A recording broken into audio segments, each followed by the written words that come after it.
La première neige de 1883 tomba sur Redemption Creek, dans le Wyoming. C'était la nuit même où Clara Beaumont décida qu'elle haïssait Cole Whittaker de chaque fibre de son être.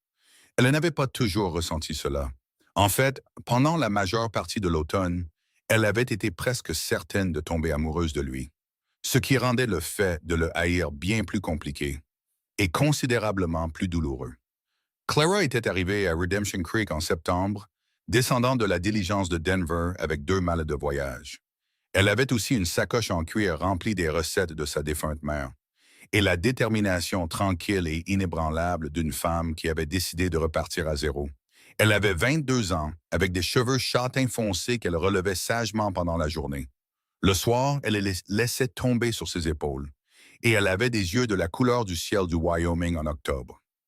Cette nuance particulière de bleu qui n'arrive pas à décider si elle veut être grise. Elle était venue dans l'Ouest pour prendre le poste d'institutrice, un poste que la ville de Redemption Creek annonçait dans 3 journaux de l'Est depuis près d'1 an, sans trouver une seule candidate prête à braver la frontière. Clara, elle, était prête. Clara était plus que prête. Elle désirait désespérément quelque chose de nouveau, quelque chose qui soit entièrement à elle, quelque chose de très éloigné du petit appartement bondé de Cincinnati. C'est là qu'elle avait passé 2 ans à soigner sa mère atteinte de tuberculose, puis 2 autres années à la pleurer dans un silence absolu. Redemption Creek n'était en aucun cas une grande ville. Elle avait une rue principale en terre battue qui se transformait en boue avec les pluies et gelait complètement en hiver. Il y avait un magasin général tenu par un homme large et joyeux nommé Harold Finch. Il vendait de tout, de la farine aux munitions de fusil, et il ne semblait jamais se lasser de la conversation. Il y avait une église avec une cloche qui sonnait tous les dimanches. Et parfois, le mardi soir, quand le pasteur Greer se sentait particulièrement touché par l'esprit.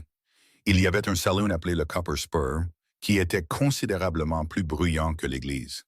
Il y avait un bureau du shérif, une écurie, un petit hôtel appelé le Driftwood Inn. Il y avait aussi un forgeron nommé Otto qui parlait principalement par grognement, et environ 230 âmes réparties entre la ville et les ranches et fermes environnants. Et il y avait une école qui devint le domaine de Clara dès le premier lundi de septembre. Elle l'aima immédiatement. Elle aimait l'odeur de la craie et des pupitres en pin. Elle aimait la façon particulière dont la lumière de l'après-midi entrait par les fenêtres orientées à l'ouest. Une lumière qui tombait sur les visages des enfants penchés sur leurs ardoises, en pleine concentration. Elle avait 17 élèves, âgés de 6 à 14 ans. Elle apprit chacun de leurs noms et leur manière particulière d'apprendre dès la première semaine. Elle écrivit à son amie Margaret à Cincinnati que c'était comme revivre, être vraiment vivante d'une manière qu'elle avait presque oublié être possible. Cole Whittaker entra dans sa vie un mercredi, 3 semaines après son arrivée. Ce n'était pas un homme qui faisait une entrée remarquée, ce qui, d'une certaine manière, le rendait plus difficile à ignorer. Il apparut simplement sur le seuil de l'école à la fin de la journée. Chapeau à la main, ses cheveux sombres humides de sueur après une longue matinée de travail. Il portait une chemise en chambray bleu, délavée par de nombreux lavages, et des gants de cuir qu'il glissa dans sa ceinture en entrant. Il avait 28 ans et un visage qu'un peintre qualifierait d'intéressant plutôt que de beau, bien que Clara, en son fort intérieur, le trouvât les deux. Il y avait un sérieux dans sa mâchoire et une chaleur dans ses yeux. Des yeux d'un brun profond et constant, comme l'eau d'un ruisseau en été. Il était là pour réparer les marches de l'entrée de l'école. La deuxième marche avait une fissure qui s'aggravait depuis le printemps. Le conseil scolaire avait apparemment enfin décidé de s'en occuper. Il le dit très simplement et directement, sans aucune de la courtoisie exagérée que certains autres hommes de la ville utilisaient en lui parlant, comme si elle était en porcelaine et devait être manipulée avec précaution. Clara apprécia cela. Elle le remercia et rassembla ses affaires pour le laisser à son travail. Il dit que cela ne prendrait que 20 minutes si elle voulait attendre, ou qu'elle pouvait le laisser fermer à clé. Elle dit qu'elle attendrait. Alors elle s'assit sur la marche supérieure et le regarda travailler, et ils parlèrent. Elle apprit qu'il était le contremaître du Harlan Spread, le plus grand ranch de bétail de la vallée, à environ 6 kilomètres à l'est de la ville.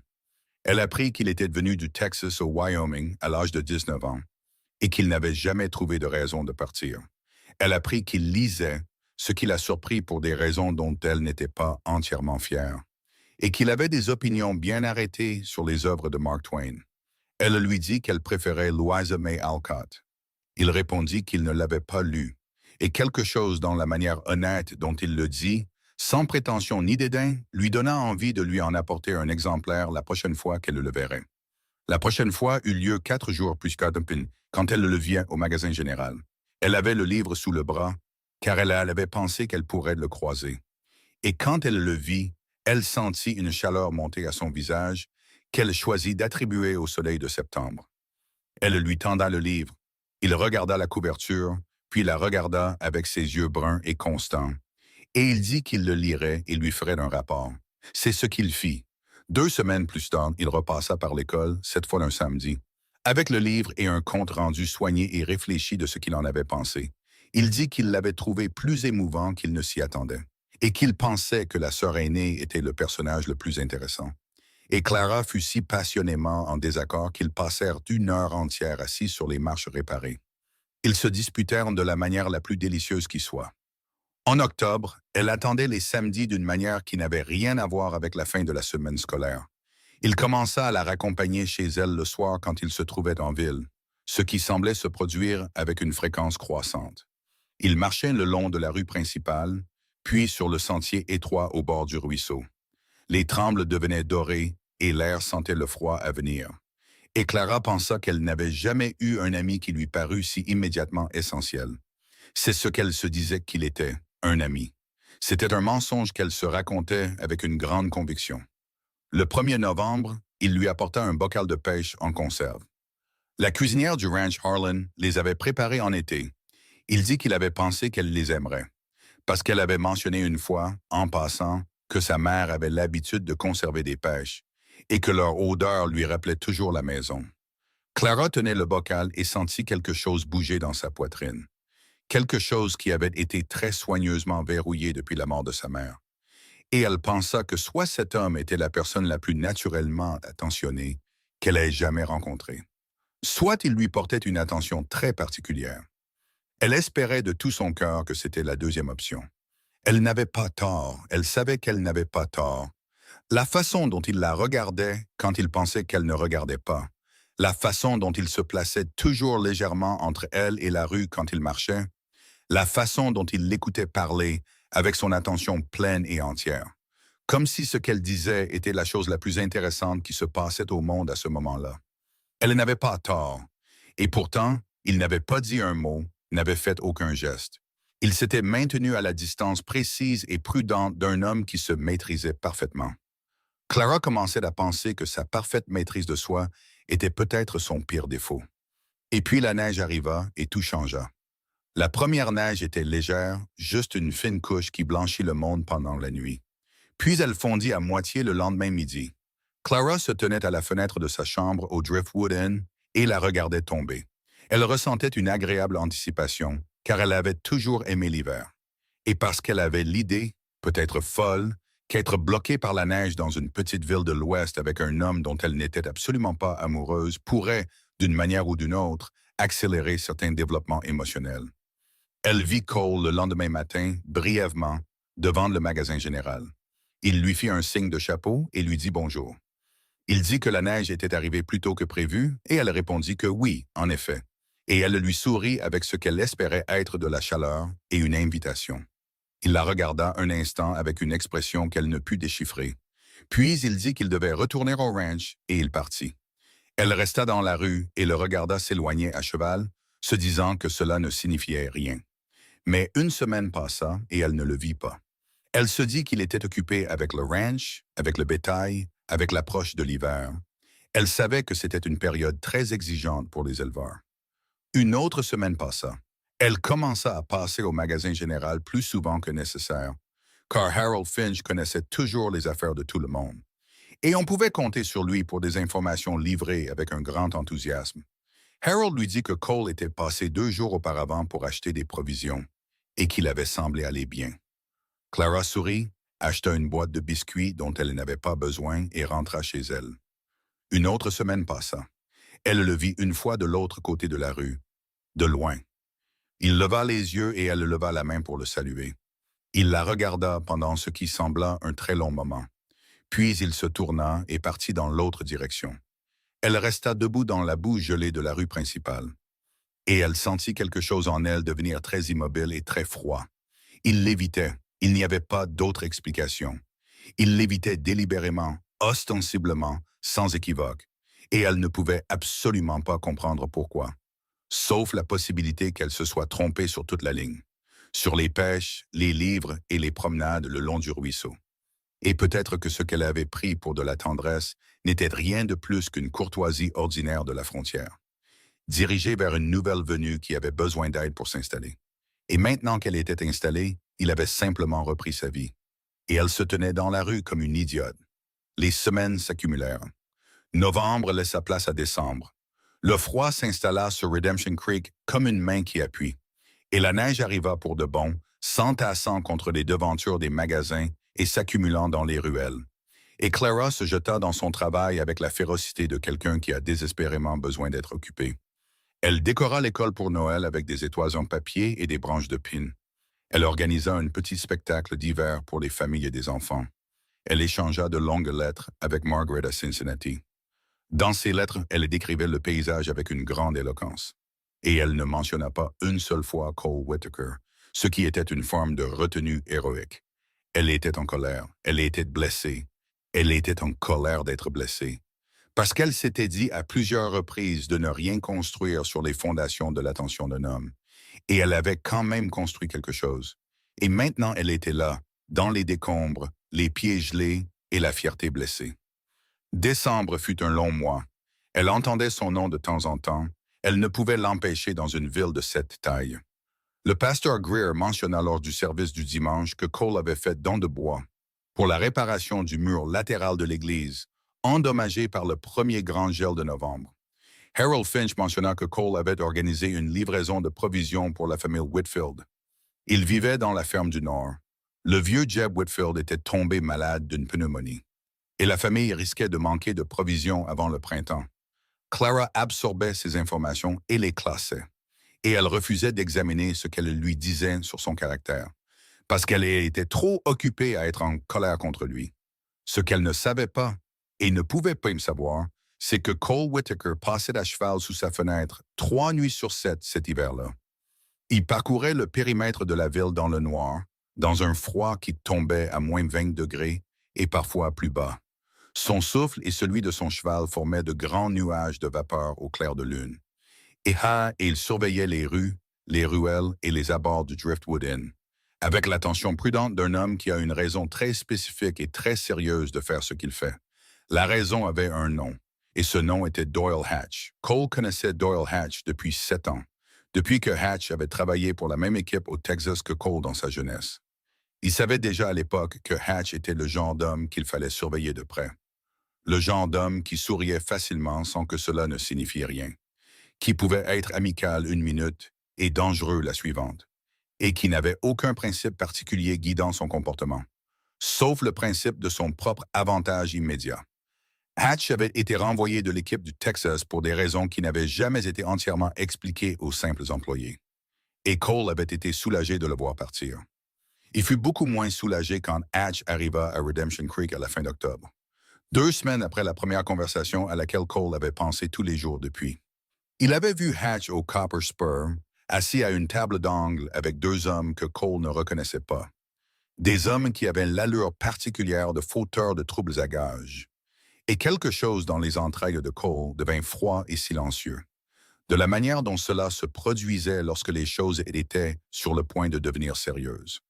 Il ne s'était pas approché de Hatch. Il l'avait observé depuis le bar.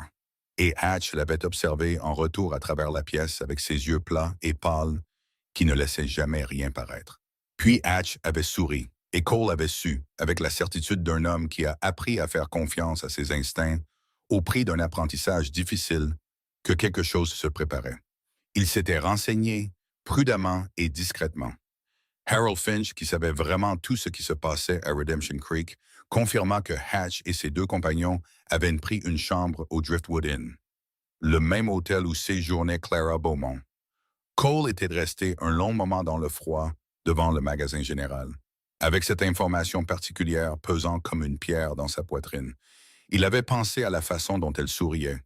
Il avait pensé à la facilité avec laquelle elle faisait confiance, à la chaleur ouverte qu'elle offrait au monde, à la façon dont elle lui avait tendu ce livre comme si c'était la chose la plus naturelle au monde, donner à un quasi-inconnu quelque chose qu'elle aimait. Il avait pensé à tout cela. Et puis il avait pensé au sourire de Doyle Hatch, et il avait pris une décision. Il devait prendre ses distances avec Clara. Il détestait ça, il le détestait avec une minutie spécifique et écrasante, car rien dans son expérience ou sa nature ne le préparait à causer délibérément de la peine à une personne qu'il appréciait. Mais il comprenait suffisamment Hatch pour savoir qu'attirer son attention sur un lien, n'importe quel lien, n'importe quelle personne qu'il appréciait, était le moyen le plus efficace de donner à Hatch un levier. Et un levier était exactement ce que Hatch utiliserait. Ce dont il n'était pas sûr, c'était ce que Hatch cherchait réellement. Il avait demandé à Tom Greer, le shérif, de se renseigner sur les trois hommes. Le shérif Greer avait reçu des nouvelles de Cheyenne. Hatch avait des mandats d'arrêt pour vol et agression dans 2 territoires. Mais savoir ce que Hatch avait fait par le passé ne disait pas à Cole ce qu'il prévoyait à Redemption Creek. Et tant qu'il ne le saurait pas, il ne pouvait lui donner aucun outil avec lequel travailler. Alors Cole observait. Il observait de loin, dans le froid et l'obscurité. Tandis qu'à l'intérieur, dans la lumière chaude du Driftwood Inn, Clara Beaumont lisait près de son feu. Et elle se disait qu'elle avait été une idiote de ressentir quoi que ce soit pour un cow-boy qui lui tournait le dos dans la rue. Il y avait des nuits qui lui coûtaient quelque chose qu'il ne pouvait nommer. Il avait parlé au Dr. Harmon de Doyle Hatch. Il lui avait dit de tendre l'oreille pour toute demande inhabituelle concernant les habitants de la ville, particulièrement l'institutrice. Le Dr. Harmon avait haussé les sourcils, puis avait hoché la tête avec le professionnalisme discret d'un homme qui a gardé des secrets dans de petites villes pendant 30 ans. Il avait parlé à Madame Foley, la propriétaire du Driftwood Inn. Il lui avait demandé discrètement de le prévenir si l'un des hommes de la chambre 4 montrait un intérêt inhabituel pour les autres clients. Madame Foley avait accepté avec la sévérité aux lèvres pincées d'une femme qui tenait un établissement respectable et entendait le garder ainsi. Les informations qui lui parvinrent n'étaient pas rassurantes. Hatch avait posé des questions sur l'institutrice, pas d'une manière ouvertement menaçante, pas d'une manière qui alarmerait quelqu'un qui ne savait pas qui était Hatch. Il posait des questions sur elle comme n'importe quel nouveau venu pourrait le faire sur une figure intéressante d'une petite ville. Il demandait depuis combien de temps elle était là, d'où elle venait, et si elle avait de la famille dans la région ou si elle était complètement seule. C'est cette dernière question qui fit se crisper la mâchoire de Cole quand Madame Foley la lui rapporta. Sa voix était basse et ses yeux vifs d'inquiétude. Il reconstitua le puzzle lentement. De la manière dont on reconstitue un puzzle quand il manque des pièces et qu'il faut deviner la forme des vides. Il parla de nouveau au shérif Greer, et Greer fit des recherches supplémentaires. Au début de décembre, ils avaient une image plus claire. Il y avait un homme à Denver nommé Arthur Beaumont. C'était l'oncle de Clara, le frère cadet de son père. Et il était profondément endetté, le genre de dette qui ne proviennent pas d'affaires honnêtes, mais du genre d'entreprise qui opère dans des arrière-salles et parlent à voix basse. Et il avait apparemment conclu une sorte d'arrangement avec Doyle Hatch. Les détails n'étaient pas tout à fait clairs, mais cela impliquait l'utilisation de Clara comme un mécanisme. Peut-être voulait-il de l'argent d'elle, bien qu'elle en eût peu. Peut-être voulait-il la forcer à retourner à Cincinnati où elle serait sous son influence. Peut-être était-ce quelque chose de plus sinistre que ces deux options. Les contours précis du plan étaient flous, mais l'intention était indubitable. Hatch était là pour contraindre Clara à quelque chose, et il avait été envoyé par quelqu'un qui voulait un moyen de pression sur elle. Cole se rendit lui-même à Cheyenne, 3 jours de route dans des conditions hivernales difficiles, pour consulter le marshal territorial et déposer un rapport officiel.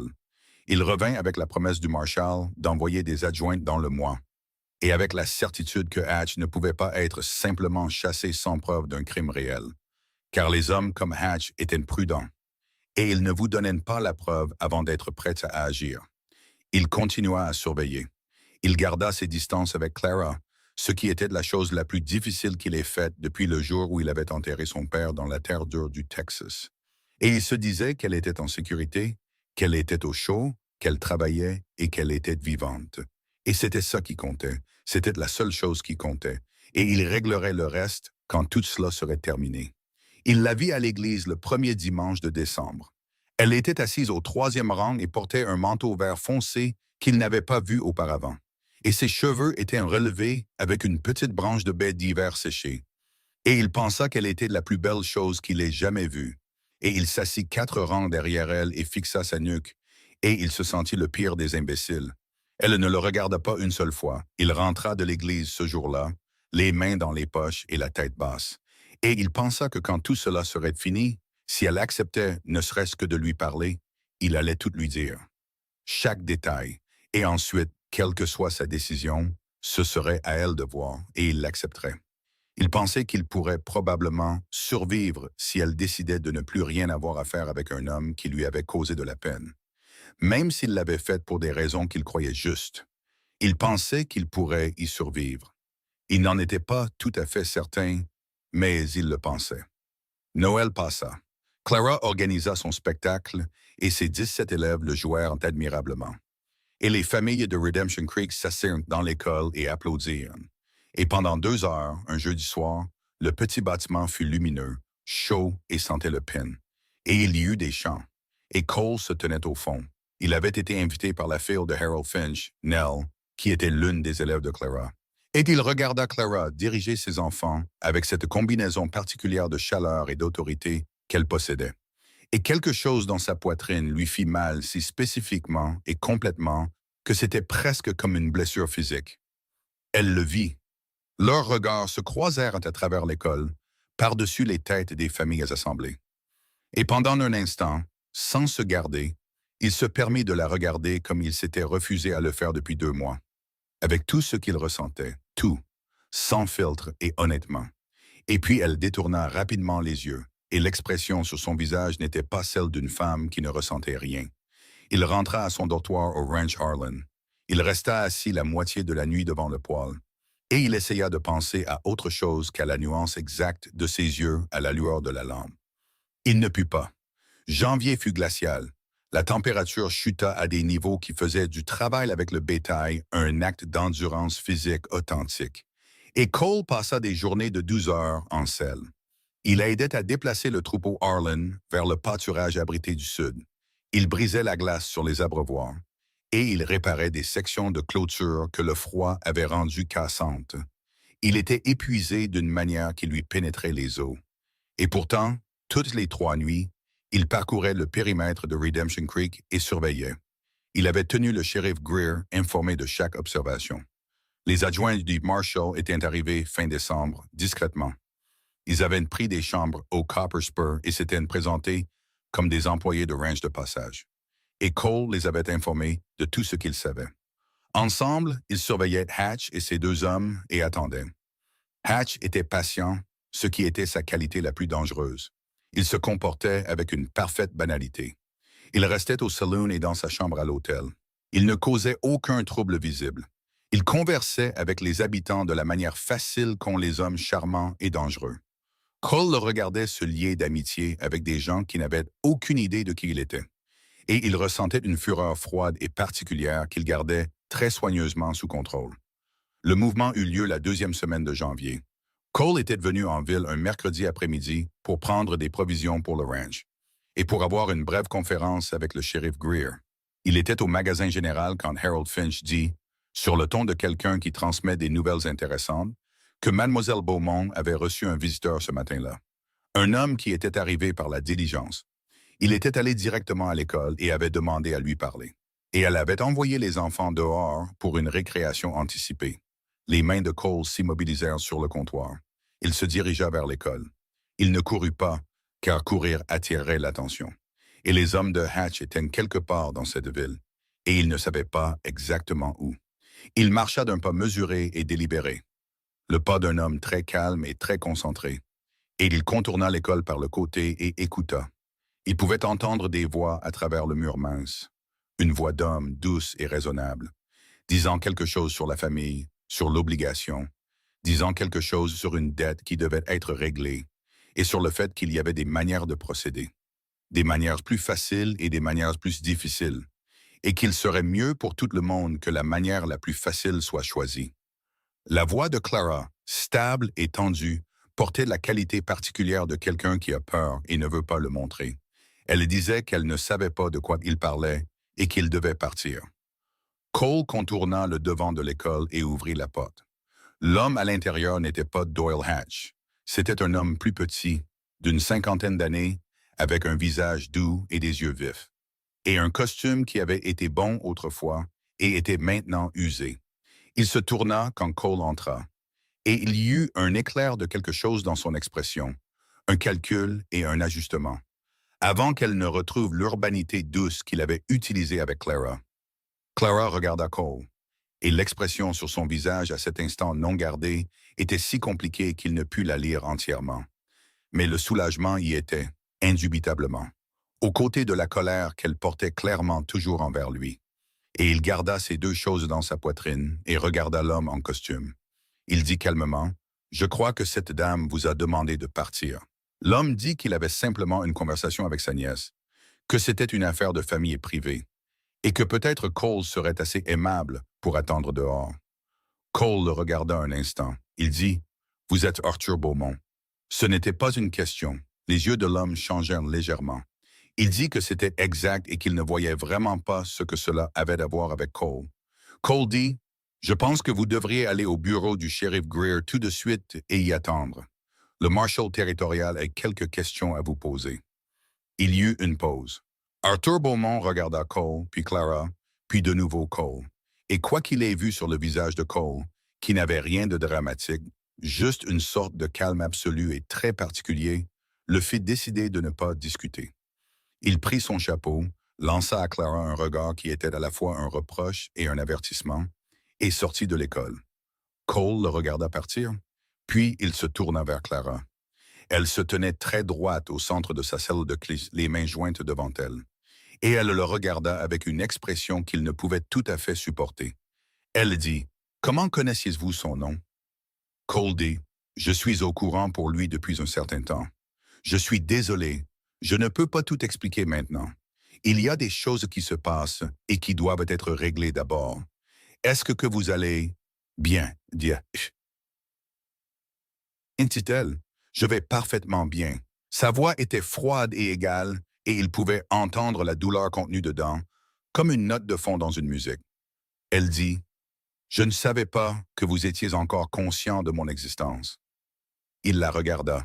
Il dit très doucement, « Clara. » Elle détourna le regard. Elle dit, « Allez régler vos affaires, Monsieur Whittaker. » Le Monsieur Whittaker le frappa quelque part sous les côtes. Il le méritait. Il savait qu'il le méritait. Il dit, « Je vais tout expliquer. Je vous promets que je vais tout expliquer. Mais s'il vous plaît, pour l'instant, ne restez pas seul. Allez chez Madame Foley ou au magasin de Harold et restez là où il y a des gens. » Elle tourna ses yeux d'octobre vers lui et il y avait une tempête dedans. Il pensa qu'il mériterait probablement de se tenir dedans pendant un bon moment. Elle dit, « Vous m'avez ignoré pendant 3 mois, Cole Whittaker, et maintenant vous voulez me dire où me tenir. Je ne crois pas, non. » Il voulait tout dire, tout, là, au milieu de sa salle de classe, avec les dessins de Noël des enfants encore sur les murs. Mais il pouvait entendre, de l'autre côté de la ville, les voix élevées qui indiquaient que les choses se déroulaient. Et il savait que Hatch était toujours là, et qu'Arthur Beaumont marchait vers le bureau du shérif, et que l'heure suivante exigeait toute son attention. Il dit, « S'il vous plaît, faites-moi confiance encore 1 heure. » Elle le regarda pendant un long moment. Quelque chose traversa son expression qu'il ne put entièrement suivre. Quelque chose de complexe et d'évaluateur. Puis elle dit très soigneusement, « 1 heure. » Il partit.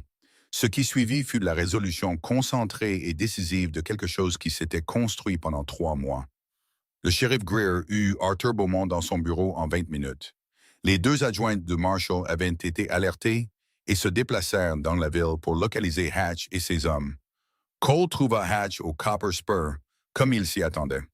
La confrontation fut brève et considérablement moins violente qu'elle aurait pu l'être. Car Cole entra avec le shérif Greer derrière lui et les 2 Marshall le flanquant. Et Doyle Hatch, malgré toutes ses autres qualités, était un homme qui comprenait les chiffres. Hatch fut arrêté sur la base des mandats d'arrêt en suspens de Cheyenne. Ses 2 compagnons, qui avaient leurs propres mandats en suspens dans d'autres territoires, furent arrêtés avec lui. Arthur Beaumont fut retenu pour interrogatoire et finalement accusé de complot. Une accusation qui le suivrait jusqu'à Denver et le tiendrait bien occupé avec ses propres difficultés juridiques dans un avenir prévisible. Tout était terminé en milieu d'après-midi. Cole se tenait dans la rue ensuite, dans le froid de janvier. Il laissa échapper une longue et lente respiration qui semblait emporter 3 mois de tension accumulée. La ville avait le même aspect que toujours. La fumée s'élevait des cheminées, la neige était tassée sur la rue, et quelque part en direction du magasin général, il pouvait entendre le grand rire de Harold Finch résonner dans l'air froid. Il alla trouver Clara. Elle était dans sa salle de classe. Les enfants avaient été renvoyés chez eux plus tôt lorsque l'agitation en ville était devenue apparente. La nouvelle s'était propagée avec l'efficacité que seules les petites villes peuvent atteindre. Et elle était seule à son bureau, avec une pile de papier devant elle qu'elle ne lisait manifestement pas. Elle leva les yeux quand il entra. L'expression sur son visage était précisément calibrée pour ne rien laisser paraître, ce qui signifiait qu'elle ressentait énormément de douleur. Il enleva son chapeau. Il se tint au milieu de sa salle de classe, avec la lumière de l'après-midi entrant par les fenêtres de l'ouest, et il lui raconta tout. Il lui parla de sa rencontre avec Hatch en octobre, de l'avoir reconnu et d'avoir compris immédiatement ce que cela signifiait. Il lui parla des questions que Hatch avait posées à son sujet. Il lui parla du voyage à Cheyenne, le Tannemouin, de la conférence avec le Marshal et des semaines de surveillance dans le froid. Il lui parla d'Arthur Beaumont et de ce que lui et Hatch avaient prévu. Il lui raconta tout, toutes les parties qu'il avait portées seul pendant le long hiver. Pendant qu'elle était assise dans sa chambre chaude à l'auberge et croyait qu'il avait oublié son existence. Quand il eut fini, la pièce était très silencieuse. Clara était assise à son bureau et le regardait. Ses mains étaient à plat sur la pile de papier, sa mâchoire était très légèrement crispée, et ses yeux faisaient quelque chose de compliqué, qu'il observait aussi attentivement qu'il n'avait jamais rien observé.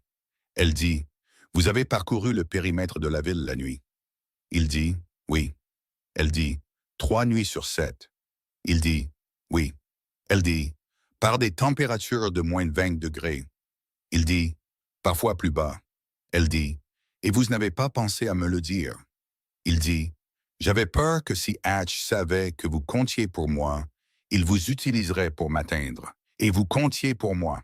Vous comptez pour moi depuis la 2e fois que je suis venu réparer vos marches et que vous vous êtes disputé sur des personnages de livres pendant 1 heure. » Un autre silence.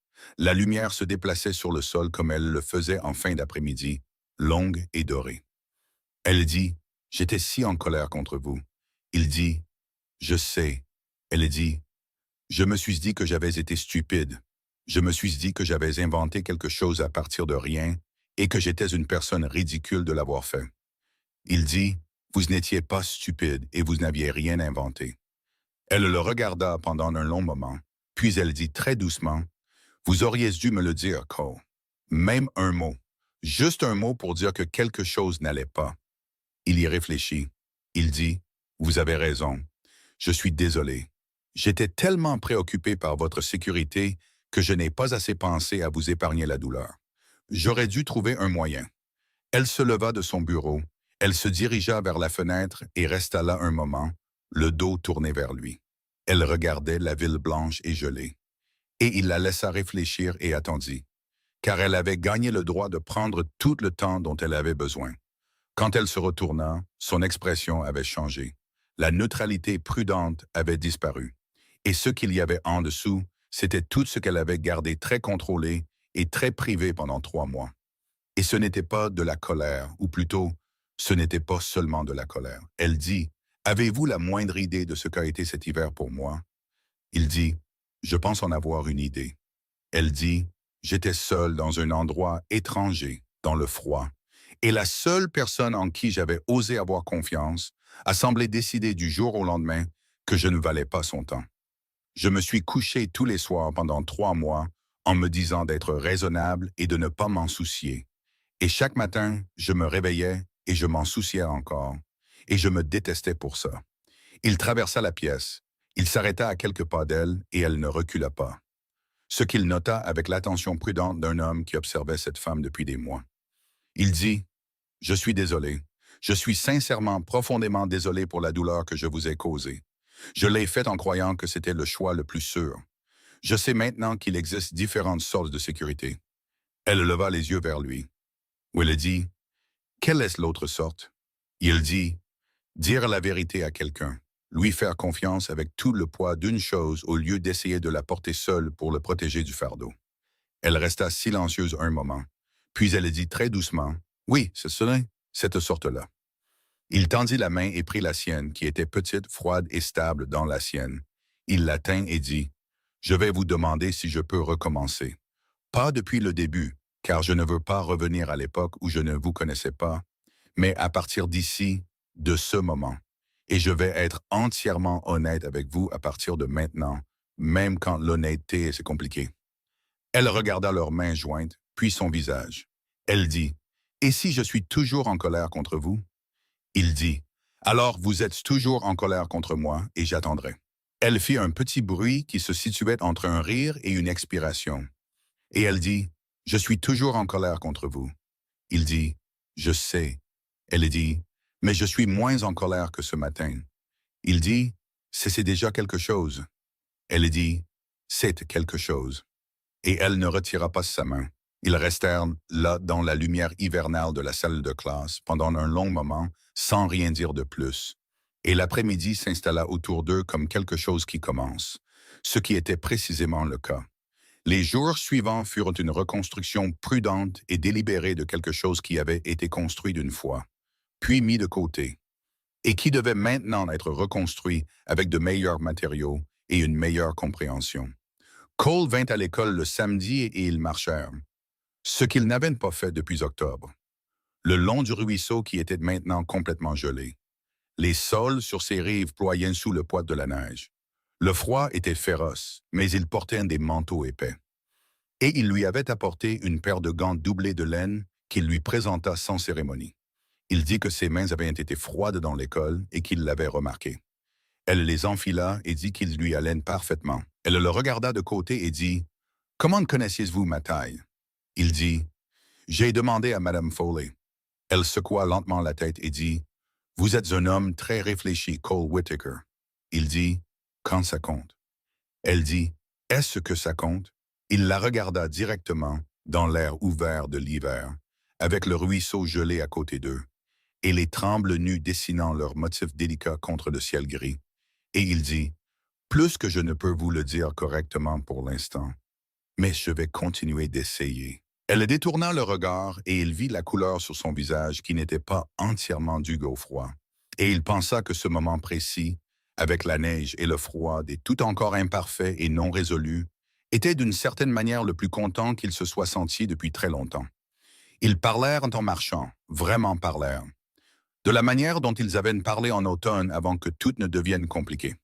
Elle lui raconta des choses qu'elle ne lui avait pas dites auparavant, sur la maladie de sa mère, les longues années de deuil, et la qualité spécifique de la solitude qui vient du fait d'être nécessaire à quelqu'un, puis de n'être soudainement plus nécessaire à personne. Il écouta sans essayer de réparer ou d'adoucir ce dont elle avait besoin, et elle ressentit le soulagement particulier d'être entendue par quelqu'un qui ne cherche pas la sortie. Il lui raconta des choses aussi, sur les années au Texas et la solitude particulière de la vie sur la piste, qui était une chose en soi, entouré de gens et pourtant fondamentalement seul, sur la raison pour laquelle il était resté dans le Wyoming. C'était en partie la terre et en partie le sentiment particulier de Redemption Creek, qui, malgré sa petite, avait une qualité d'authenticité qu'il n'avait pas trouvée dans beaucoup d'endroits.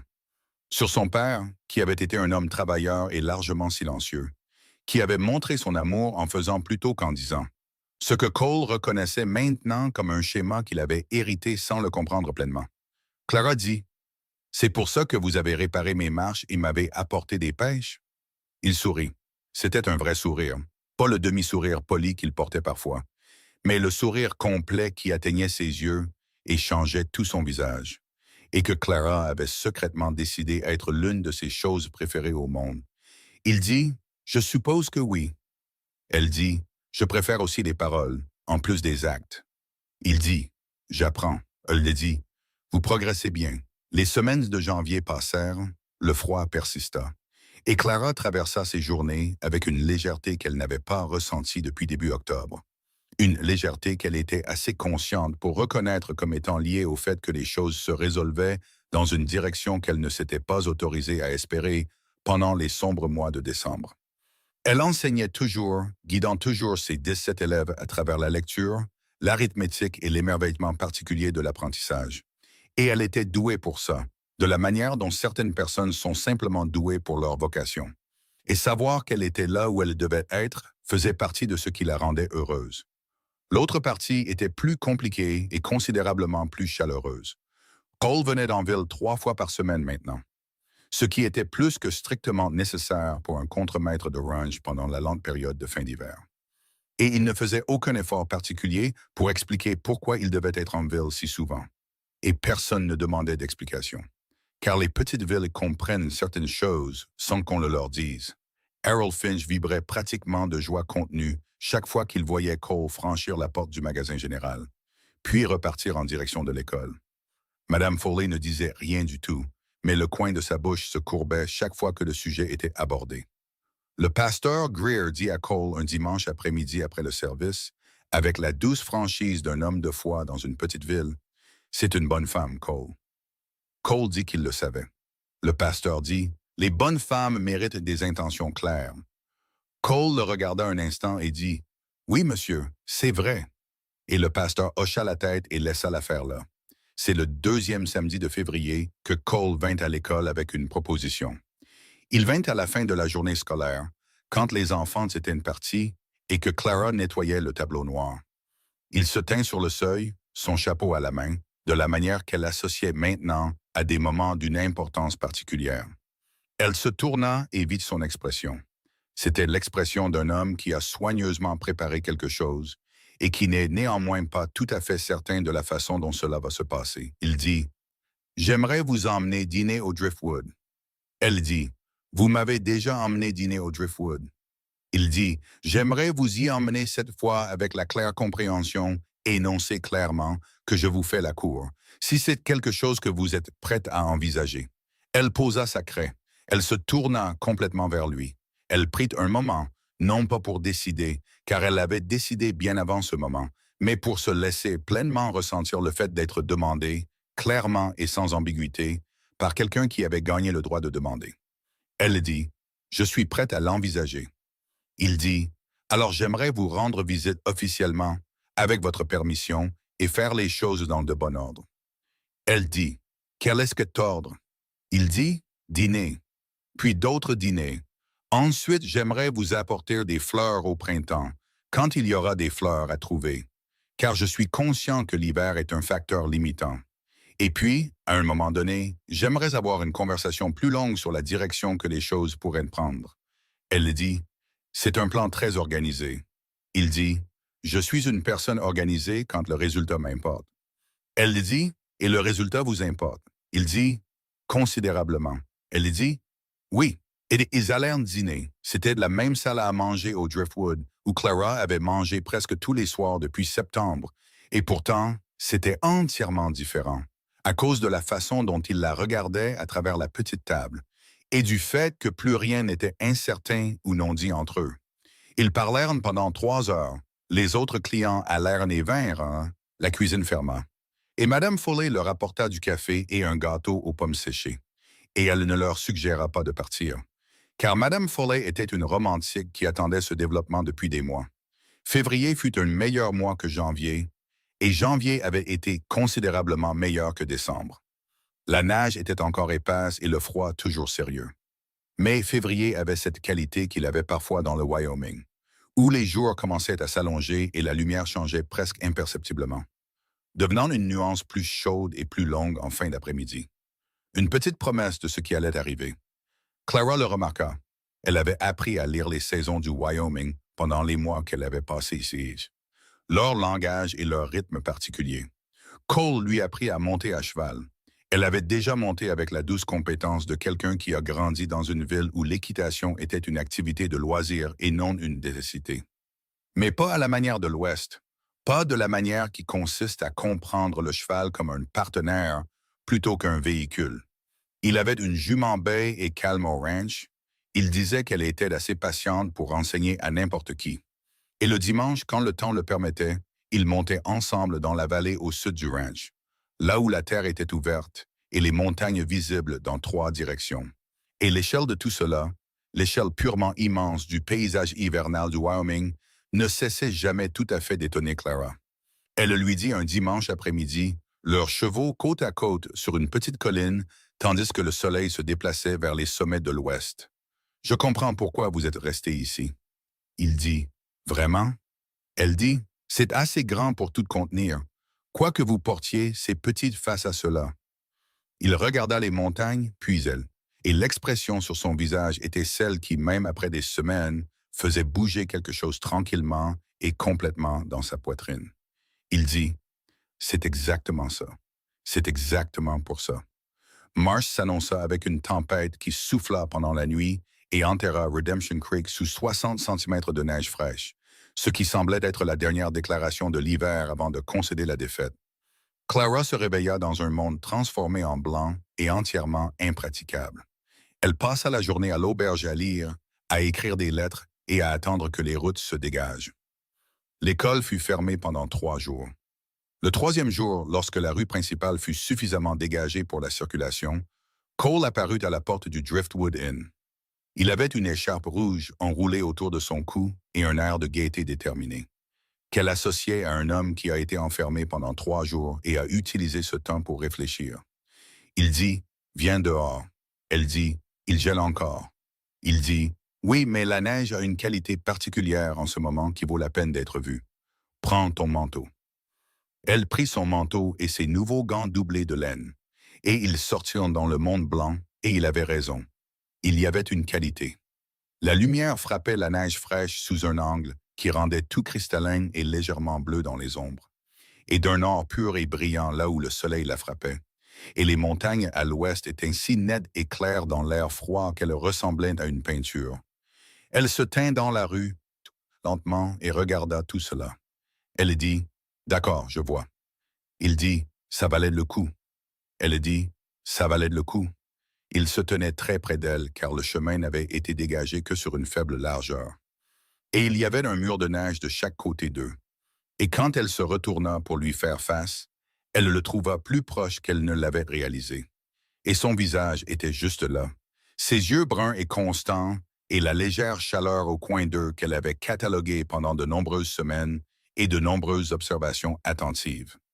Il dit « Clara ». Elle dit « Oui ». Il dit « Je veux te dire quelque chose que j'ai trouvé diverses manières de ne pas dire depuis 4 mois, parce que j'avais peur de le dire trop tôt. Et puis l'affaire avec Hatch est intervenue. Et puis j'ai pensé que je devais te donner le temps d'être moins en colère contre moi. Et je pense que j'ai épuisé toutes les excuses disponibles. » Elle dit « Je pense que c'est possible. » Il dit « Je suis amoureux de toi. » Les mots tombèrent dans l'air hivernal entre eux avec la clarté et la finalité de quelque chose qui était vrai depuis longtemps et qui n'était que maintenant dit à voix haute. Elle se tenait dans la lumière cristalline de la neige et le regardait, et elle sentit tout se réorganiser autour de ce fait, comme la limaille de fer s'organise autour d'un aimant. Rapidement, complètement, et dans la seule configuration qui ait du sens. Elle dit « Je suis amoureuse de toi depuis novembre, depuis les pêches. » Il dit « Depuis les pêches. » Elle dit « Cela semblait si spécifique et si exactement juste que je ne savais pas quoi en faire. » Il dit « Qu'est-ce que tu aimerais en faire maintenant? » Elle tendit la main, attrapa le revers de son manteau d'une main gantée, et elle l'embrassa au milieu de la rue principale de Redemption Creek, dans les derniers jours de l'hiver, avec la neige entassée de chaque côté d'eux et les montagnes brillantes contre le ciel du matin. Et il lui rendit son baiser avec l'attention spécifique et complète d'un homme qui a été très patient pendant très longtemps et qui a l'intention de faire bon usage du moment. Harold Finch, qui se trouvait regardé par la fenêtre du magasin général à ce moment précis, le raconta à toute la ville en 40 minutes. À midi, c'était de notoriété publique. Et le soir, on en discutait au Copper Spur avec une chaleur et une approbation considérables. Le printemps arriva à Redemption Creek comme le printemps du Wyoming le faisait toujours. D'abord à contre-cœur, puis tout d'un coup. La neige se retirant de la vallée tout en s'accrochant encore aux montagnes. Le ruisseau se brisant avec un bruit de petit tonnerre. Le premier ver apparaissant sur les pentes orientées au sud, avec l'espoir timide de quelque chose qui revient. Clara n'avait pas su à quel point elle attendait le printemps jusqu'à ce qu'il arrive. Et quand les premières fleurs sauvages apparurent dans les prairies à l'est de la ville, elle sortit un mardi après-midi après l'école. Elle se tint au milieu d'elle et se sentit elle-même d'une manière que l'hiver, malgré toute sa beauté, avait rendu difficile à ressentir. Cole trouva les fleurs sauvages le premier. C'est lui qui lui dit où chercher, dans quelle direction monter à cheval, et quelle prairie était la première à fleurir dans cette vallée.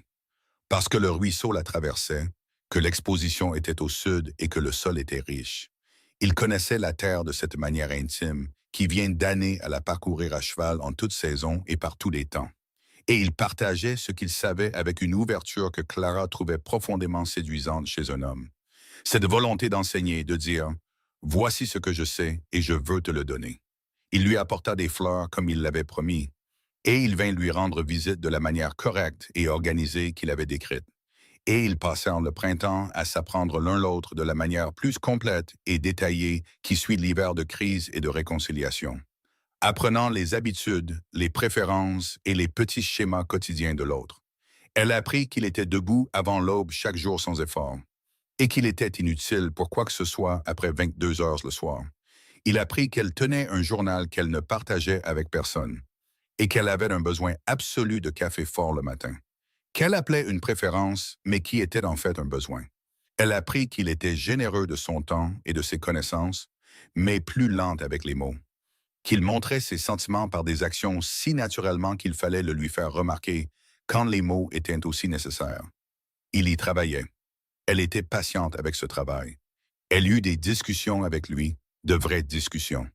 Une fois en avril, à propos d'un incident où elle avait tenté de réparer une planche lâche sur le mur de sa classe, et il était apparu de nulle part et lui avait pris le marteau des mains sans demander. Et elle lui avait dit très clairement que bien qu'elle appréciât son aide, elle était capable de planter un clou. Et de plus, qu'il devrait demander avant de supposer qu'elle avait besoin d'aide pour quelque chose pour lequel elle n'en avait pas demandé.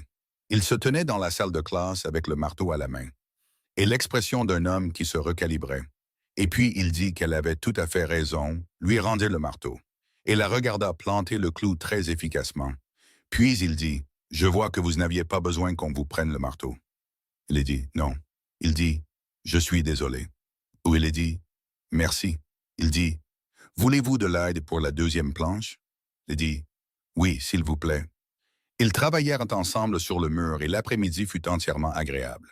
Et Clara pensa que c'était exactement ça.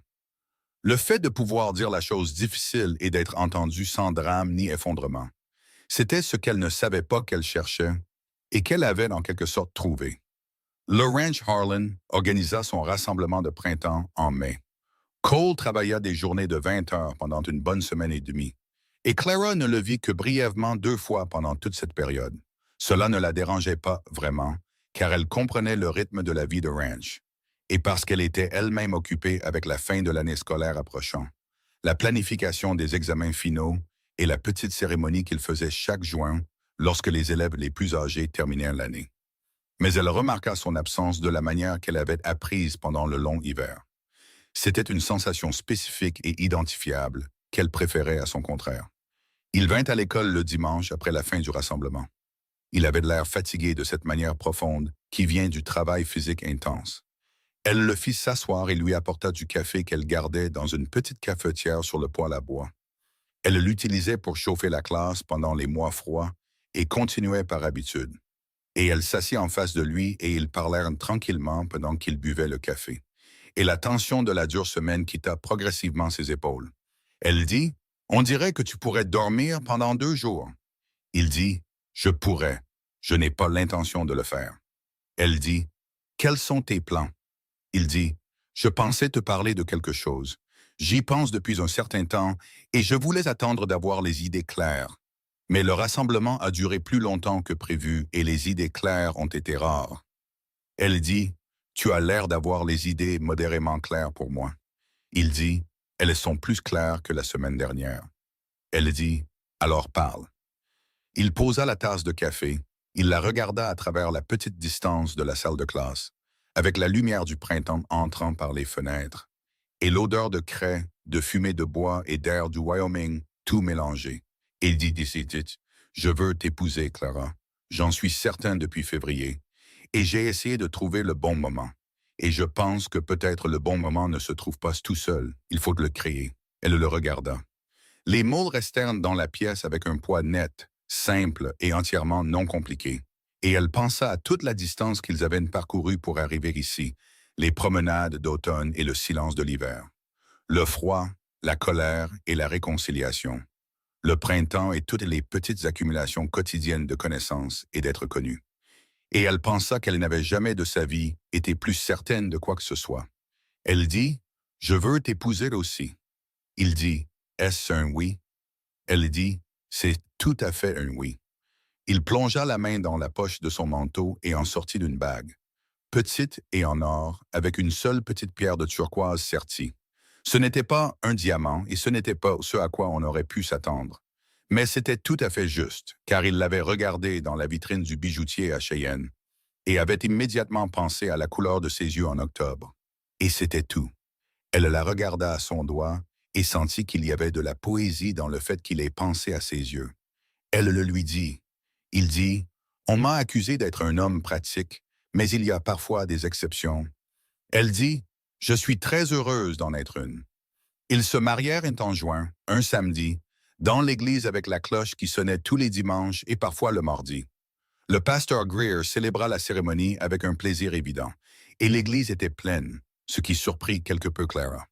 Bien que cela n'aurait peut-être pas dû, car elle avait passé 9 mois à construire une vie dans cette ville. Et la ville y avait prêté attention. Ses 17 élèves étaient tous là avec leur famille. Et Harold Finch pleura ouvertement et sans aucune honte. Et Madame Foley portait sa plus belle robe et était assise au 2e rang, avec l'expression satisfaite de quelqu'un dont l'investissement a bien rapporté. Cole se tenait à l'avant de l'église dans un manteau sombre qu'il avait fait faire à Cheyenne, et il la regarda descendre l'allée au bras du shérif Greer, qui s'était proposé après qu'elle eut mentionné qu'elle n'avait pas de famille dans la région, et l'expression sur son visage quand il la vit fut celle dont elle se souviendrait pour le reste de sa vie, celle où tout son contrôle prudent, sa délibération constante qui faisait tant partie de qui il était, s'effaça simplement entièrement. Et ce qu'il y avait en dessous n'était rien de compliqué. Juste un homme regardant la chose qu'il aimait le plus au monde, et ressentant tout le poids du fait qu'il pouvait la garder. Elle pleura. Elle ne l'avait pas prévu, mais elle le fit. Juste brièvement, au moment où il prit sa main, et le regard qu'il lui lança alors était très différent. Chaleureux, constant et un peu amusé. Ce qu'elle pensa être probablement la meilleure chose possible pour lui à ce moment précis. Ils prononcèrent leurs vœux dans la claire lumière de juin du Wyoming, avec toute la ville qui regardait. Et quand ce fut fait et qu'ils sortirent de l'église dans le matin d'été, Clara sentit quelque chose de complet et de fini de la meilleure façon possible. De la manière de quelque chose qui a été bien construit de bout en bout et qui tiendra. La célébration qui suivit eut lieu dans le champ ouvert à côté de l'église, car Harold Finch l'avait organisée, et Harold Finch croyait qu'il fallait faire les choses avec une ampleur appropriée. Il y avait des tables couvertes de toutes sortes de plats que les femmes de Redemption Creek avaient passé 2 jours à préparer, et qu'il y avait de la musique de 2 violonistes qui s'installèrent près des marches de l'église, et jouèrent toute l'après-midi pendant que les gens dansaient dans l'herbe coupée, et qu'il y avait des rires du genre spécifique et généreux qui se produisent dans les petites communautés quand quelque chose de bien arrive. Cole dansa avec elle, ce qu'elle ne savait pas qu'il savait faire, et il le faisait bien, de la manière facile et confiante de quelqu'un qui avait dansé lors de fêtes de dortoir à travers le Texas et le Wyoming pendant une décennie. Elle dit, « Tu es plein de surprises. » J'ai l'intention d'être entièrement lisible à partir de maintenant. Elle dit, « J'aime certaines surprises. » Il dit, « Je m'en souviendrai. » Ils dansèrent jusqu'à ce que le soleil passe derrière les montagnes. Les violons passèrent à une musique plus lente. Et le soir arriva, frais et violet, parfumé de sauge. Et Clara pensa qu'elle n'avait pas de mots adéquats pour ce qu'elle ressentait, et que c'était absolument parfait, que le sentiment ne nécessitait pas de mots, qu'il suffisait simplement de le ressentir pleinement. Dans ce corps particulier, dans ce lieu particulier, en cette soirée particulière, ils s'installèrent dans une vie commune. Cole avait vécu dans le dortoir de Ranch Harlan. Ils avaient longuement discuté de l'arrangement au printemps. Et ce qu'ils avaient décidé, c'est que Cole construirait une maison. Il avait économisé de l'argent au fil des ans avec la discipline déterminée d'un homme qui avait toujours eu l'intention d'avoir un jour quelque chose pour quoi économiser. Et il avait parlé à M. Arlon, qui avait offert à Cole 20 acres de la partie sud de la propriété du ranch à un prix juste, en règlement de 10 ans de service fiable. Et Cole avait accepté. Il construisit la maison lui-même pendant l'été, avec l'aide d'une compagnie tournante d'hommes de la ville qui se présentait le samedi avec des outils et des dos solides. Car c'est ainsi que les choses se construisaient à Redemption Creek. Elle venait voir la construction prendre forme. Chaque semaine, un peu plus était réalisé. La charpente, puis les murs, puis le toit. Et elle se promenait dans les pièces avant qu'elle n'ait des planchers. Elle imaginait des meubles dans chacune d'elles et ressentait le plaisir particulier de créer un lieu. Elle lui annonça fin juillet qu'elle était enceinte. Il était sur le chantier de construction quand elle le lui dit, debout sur ce qui serait le porche, avec de la sueur sur sa chemise et un niveau à la main. Et il la regarda quand elle le dit avec une expression qui passa par plusieurs choses très rapidement. La surprise, puis une vulnérabilité particulière qu'elle voyait rarement en lui, et puis quelque chose qui se transforma en la joie la plus profonde et la plus simple qu'elle ait jamais vue sur le visage de quelqu'un. Il posa le niveau. Il traversa le porche inachevé jusqu'à elle, posa ses deux mains sur son visage très soigneusement. Il la regarda un moment et dit « Tu vas bien? Tu te sens bien? » Elle dit « Je vais parfaitement bien. » Il dit « Bien. » Et il lui embrassa le front avec une tendresse qu'elle ressentit jusqu'au plus profond d'elle-même. Elle continua d'enseigner pendant l'automne car l'année scolaire commençait en septembre et elle aimait ça. Et il n'y avait aucune raison de ne pas le faire. Et les enfants de Redemption Creek étaient excellents pour faire semblant de ne pas remarquer que leur maîtresse attendait visiblement un enfant en novembre. Une considération qu'elle appréciait. Elle était fatiguée d'une manière spécifique et particulière. La fatigue d'un corps qui accomplit un travail grand et important. Et Cole était attentif à cela à sa manière caractéristique. Ce qui signifiait qu'il ne disait presque rien à ce sujet et faisait beaucoup. S'assurant qu'elle avait de la bonne nourriture, assez de bois de chauffage et que ses pieds étaient au chaud. Ce qu'elle trouvait à la fois attachant et parfois étouffant, et elle le lui dit. Et il reconnut le point et essaya de moduler, ce qui était tout ce qu'elle pouvait demander. Leur maison fut terminée en octobre, et y emménager fut l'un des grands plaisirs de la vie de Clara.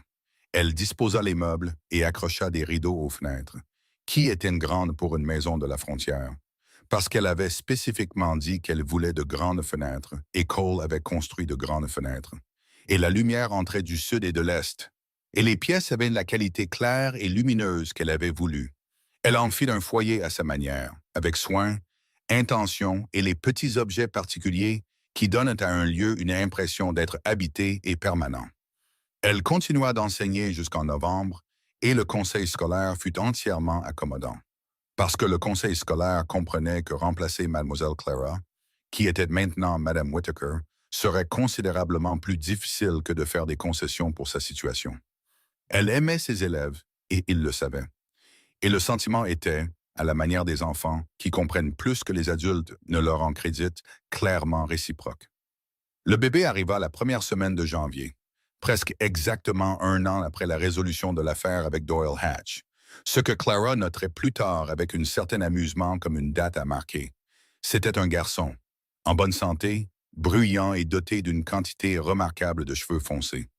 Et Cole s'assit à côté d'elle avec le bébé dans ses bras.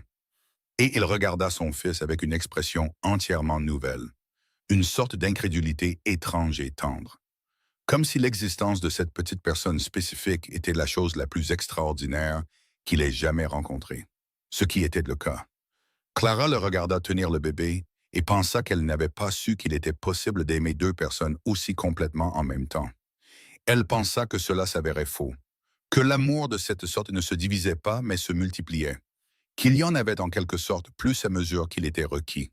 Ils le nommèrent James en l'honneur du père de Cole. L'hiver de 1884 fut plus doux que l'hiver précédent. Ou peut-être que tout était différent maintenant. Tout était différent de la manière spécifique qui se produit lorsqu'une personne est exactement là où elle est censée être et le sait. Clara marchait de la maison à l'école le matin. L'air froid sur son visage et la fumée s'élevant des cheminées de Redemption Creek. Et elle pensait à comment, 9 mois auparavant, elle avait regardé le même ciel et s'était sentie seule jusqu'à la moelle. La différence n'était pas le ciel. Le ciel était le même. James grandit avec l'efficacité ciblée d'un bébé en bonne santé dans une maison chaude, bien approvisionnée et pleine d'amour. Il avait les yeux de Cole et la détermination de Clara. Ce qui fut apparent à 6 semaines quand il décida de passer moins de temps à dormir que ce qui était recommandé, et plus de temps à examiner le monde. Cole le tenait le soir après le dîner, pendant que Clara lisait ou écrivait ses lettres, et elle levait les yeux de son livre et les voyait tous les deux, le grand homme silencieux et le petit bébé féroce. Et l'image qu'ils formaient ensemble était si précisément et complètement bonne, qu'il fallait un effort conscient pour ne pas s'arrêter et la contempler. Elle retourna enseigner en mars, quand le pire de l'hiver était passé et qu'elle s'en sentait capable, et Madame Foley, qui avait pris sa retraite de la gestion de l'auberge et menait une vie confortable d'engagement communautaire, prit James pendant les jours d'école avec une tendresse qui frisait la révérence. Les enfants à l'école étaient fascinés par l'existence du bébé et traitaient les informations sur ses activités spécifiques avec un grand intérêt et un grand sérieux. Cole et Clara trouvèrent le rythme de la vie qu'ils avaient créé. C'était un bon rythme, stable, chaleureux et plein. Le travail au ranch était exigeant de la vieille manière familière, et il était bon à ça comme il l'avait toujours été. Mais il y avait quelque chose de différent maintenant. Un léger mais réel changement dans la qualité de sa présence à la maison. Une plus grande aisance. Une ouverture qui n'était pas tout à fait là auparavant. Elle le remarqua et ne le commenta pas directement. Elle le reçut simplement avec la satisfaction tranquille de quelqu'un qui comprend que l'amour ne se produit pas seulement dans les moments dramatiques, mais s'accumule dans les moments quotidiens. Ils avaient des désaccords. Ils les avaient honnêtement et avec la franchise qu'ils avaient établie dès le début comme les termes de leur connexion. Elle était meilleure pour dire les choses difficiles rapidement. Et il avait besoin de plus de temps pour traiter avant de pouvoir parler clairement. Et ils apprirent à travailler avec l'écart entre ces deux styles. Ils eurent un désaccord particulier à l'été de 1884 sur l'opportunité de prendre une deuxième ferme attenante à leurs 20 acres. Cole pensait que c'était un bon investissement, et Clara pensait que le moment était prématuré compte tenu de leurs obligations actuelles. Et la discussion fut approfondie, et par moments animée, et à la fin. Ils parvinrent à une position qui n'était aucune de leur position initiale, mais qui était meilleure que l'une ou l'autre, ce que Clara considérait comme l'une des marques d'un bon partenariat. Ils ne prirent pas la deuxième ferme cette année-là. Ils l'achetèrent le printemps suivant, quand le moment fut venu et que l'argent était là. Et la décision sembla juste, de la manière dont les décisions semblent justes quand elles ont été correctement prises. James fit ses premiers pas un dimanche après-midi de septembre, à travers le sol de la cuisine de leur maison, avec une expression concentrée et légèrement indignée qui était si caractéristique, que ses deux parents la reconnurent immédiatement et rirent en même temps. Il traversa les 1 mètre entre le pied de la table, qu'il tenait dans les mains tendues de Cole, avec la démarche chancelante et déterminée de quelqu'un qui a décidé que cela allait se produire, et que rien ne l'en empêcherait. Et Cole le rattrapa et le souleva, et dit quelque chose de très bas que Clara n'entendit pas entièrement. Il le dit directement à son fils, le visage près de celui du bébé. Et le moment avait la qualité particulière des moments privés, ceux qui ne sont pas à montrer, mais simplement à vivre. Elle attendait leur deuxième enfant l'hiver suivant. Elle le dit à Cole un soir de novembre, et cette fois, il ne fut pas surpris de la même manière. Mais il fut ému d'une manière différemment particulière. La joie d'un homme qui sait déjà ce qui s'en vient et le veut à nouveau. Il dit, un frère ou une sœur pour James. Elle dit, nous verrons bien. Il dit, quoi que ce soit, ce sera plus que ce que nous méritons. Elle dit, je ne pense pas. Il dit, non. Elle dit, je pense que c'est exactement ce que nous méritons. Tout. Je pense que nous avons fait des choses difficiles, commis des erreurs et retrouvé notre chemin. Et cela fait de nous des gens qui méritent que de bonnes choses leur arrivent. Il la regarda un moment à travers la table du souper de leur propre cuisine, dans leur propre maison, sur leur propre terre, avec leur fils endormi dans la pièce voisine, et l'expression sur son visage était celle qu'elle aimait le plus, celle où le contrôle prudent et délibéré de lui était entièrement au repos. Et ce qui était là à la place était la chose simple et complète en dessous. Il dit, « Je pense que tu as peut-être raison. » Elle dit, « J'ai généralement raison. Tu deviens meilleur pour le remarquer. » Il dit, « J'y travaille. » Le deuxième enfant, né à la fin du printemps de 1885, était une fille. Elle vint au monde à l'aube, ce que Clara trouva tout à fait approprié. À l'aube d'un matin de juin, alors que les prairies devant leurs fenêtres étaient pleines des fleurs sauvages, qui étaient revenues pour la troisième fois depuis l'arrivée de Clara dans le Wyoming. Ils la nommèrent Rose. Sans raison particulière, si ce n'est que c'était le nom qui semblait juste quand ils la regardèrent. Cette petite personne rose, pleine d'opinions et nouvelles, qui arriva dans leur vie avec la confiance de quelqu'un qui appartient précisément là où elle est. James regarda sa sœur avec un mélange de suspicion et d'intérêt que Clara trouva tout à fait raisonnable et assez juste. En une semaine, il s'était assigné un rôle par rapport à elle qui était à la fois gardien et tourmenteur. Ce qui était, pour autant que Clara le comprenait, le rôle traditionnel des frères aînés partout dans le monde. Redemption Creek grandit au cours de ces années, lentement et organiquement, de la manière dont les villes de la frontière grandissaient lorsqu'elles étaient bien situées, et avaient le genre de communauté qui attirait les gens plutôt que de les chasser. De nouvelles familles arrivèrent, de nouvelles entreprises ouvrirent, un deuxième magasin, un petit cabinet de médecins, et finalement un bureau de télégraphe qui reliait la ville à Cheyenne, à Denver et au monde plus large au-delà. Clara accueillit la croissance, car la croissance apportait des enfants, et les enfants étaient sa raison d'être. Et en 1886, elle avait 29 élèves dans son école, et avait commencé à discuter avec le conseil scolaire de la possibilité de construire une plus grande école. Elle était devenue le genre de personne à Redemption Creek qu'elle n'avait pas su qu'elle devenait pendant que cela se produisait. L'une de ces personnes autour desquelles une communauté s'organise. Quelqu'un dont la présence est supposée et appréciée, et dont l'absence laisserait un vide spécifique et identifiable. Elle en était consciente avec une gratitude tranquille et profonde, car elle était arrivée ici avec 2 malles et une sacoche, et l'espoir de recommencer à zéro. Et elle avait obtenu quelque chose de considérablement plus grand qu'un nouveau départ. Un soir d'automne en 1886, alors que James n'avait pas encore 3 ans et que Rose en avait 1, et que les trembles le long du ruisseau étaient redevenus dorés comme ils le faisaient chaque octobre, ce que Clara trouvait à chaque fois nouvellement étonnant. Elle et Cole étaient assis sur le porche de leur maison dans la dernière lumière du soir, et ils écoutaient le silence. Ce n'était pas un silence vide, c'était le silence plein et habité d'une vie qui contient beaucoup de choses, et qui est actuellement, pour ce moment spécifique, immobile. Les enfants dormaient, le ranch était calme pour la soirée. Les montagnes à l'ouest prenaient la teinte violette et rose particulière d'un coucher de soleil du Wyoming, que Clara n'aurait pas pu décrire avant de l'avoir vu pour la première fois, et qu'elle ne pouvait maintenant imaginer ne pas connaître. Cole dit sans préambule, de la manière qu'il avait de dire les choses importantes simplement. « Je pense parfois à cet hiver-là. » Elle dit. « Vraiment? » Il dit. « Je pense à ce que ça t'a coûté, la colère, la douleur et la solitude. J'y pense et je regrette de ne pas avoir trouvé une meilleure façon de faire. » Elle resta silencieuse un moment, regardant les montagnes, puis elle dit. « J'y pense aussi. » Il dit. « Et quoi penses-tu quand tu y penses? » Elle dit. Je pense que c'était le mauvais choix et le bon choix en même temps. Je pense que tu as fait ce que tu croyais juste pour les bonnes raisons et que cela nous a coûté quelque chose à tous les deux. Et je pense que nous avons construit ce que nous avons maintenant de l'autre côté de ce coup, ce qui signifie que cela fait partie de ce que nous avons. Il dit, est-ce que quelque chose qui a causé de la douleur peut faire partie de quelque chose de bien? Elle dit, je pense que oui.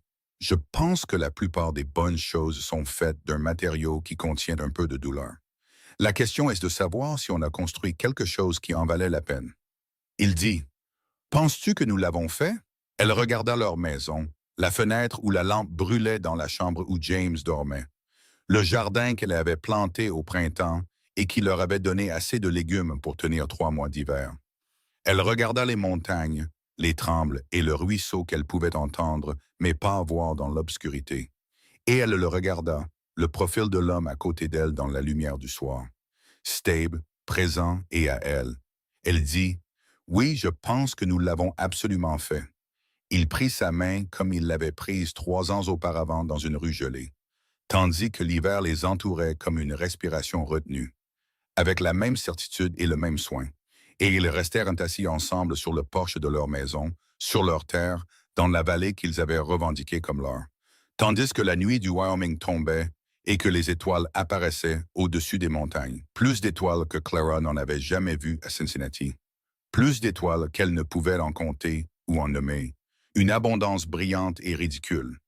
Et elle pensa que c'était cela que signifiait recommencer à zéro.